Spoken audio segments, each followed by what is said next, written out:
Bab 1. Pendahuluan. Tujuan.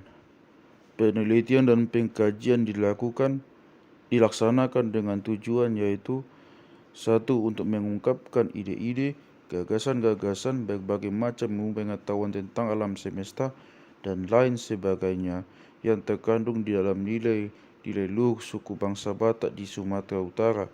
2. Dapat menunjang pengembangan kebudayaan daerah hingga ia bisa tampil sebagai salah satu bagian dari alat ketahanan nasional.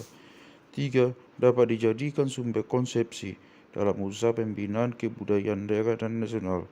4.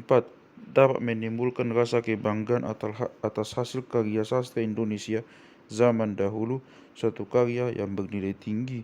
5. Untuk memupuk rasa cinta tanah air, bangsa dan negara, serta cinta seni budaya bangsa Indonesia umumnya dan budaya daerah khususnya.